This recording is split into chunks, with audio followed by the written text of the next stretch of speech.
உங்களோட ஜர்னில என்னைக்காவது நீங்க இந்த ஆன்லைன் சோர்சஸ்லாம் பார்த்து நம்பி ஏமாந்துருக்கீங்களா? ஸ்டார்ட்டிங்கில டெஃபினட்டா. நான் இந்த இந்த ஜர்னி நம்ம ஸ்டார்ட் பண்ணும்போது ஒரு லேமன். ஸோ நம்மளுக்கு ஒண்ணுமே தெரியாது அப்டின்னா, யாரோ ஒரு 2 பேர் சொல்றாங்கன்னா, ஓகே இது உண்மையா இருக்குமோ? இது எல்லாமே ஒரு ட்ரையல் அண்ட் எரரா ஸ்டார்ட்டிங்கில நானும் பண்ணியிருந்தேன். ஸோ நான் ஃபர்ஸ்ட்டு அப்ப வெயிட் கெயின் பண்றதுக்கு என்ன இப்போ அத நெனச்சு பார்க்கும்போது நம்மளுக்கு கொஞ்சம் சிரிப்பா இருக்கு.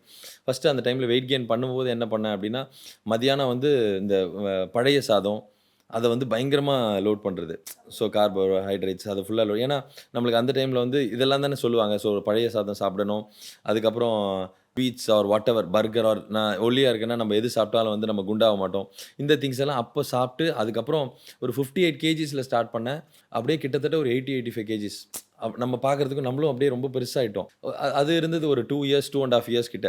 பட் ஆனா, அதுக்கப்புறமா தான் தெரிஞ்சது. But that is not in a healthier way and ப்ராப்பராவும் நான் பண்ணவே இல்லன்னு. மோஸ்ட் ஆஃப் த திங்ஸ் அந்த டைம்ல நான் கெயின் பண்ணது வெயிட்ல பார்த்தீங்கன்னா, இட் இஸ் கம்ப்ளீட்லி ஃபேட். ஏன்னா, நான் அத ப்ராப்பரான புரோட்டீன்ஸ், கார்போஹைட்ரேட்ஸ், ஃபேட்ஸ் இந்த மாரியான திங்ஸ கரெக்ட்டா நான் எடுத்து பண்ணலையே அப்படின்றது, நான் அந்த ஜர்னிலாம் கிராஸ் பண்ணி, அப்படியே படிப்படியா கொஞ்சம் ஸ்லோவா நம்ம லேர்ன் பண்ணுவோம்ல, அந்த திங்ஸ்ல தான் நானும் கத்துக்கிட்டேன் அத.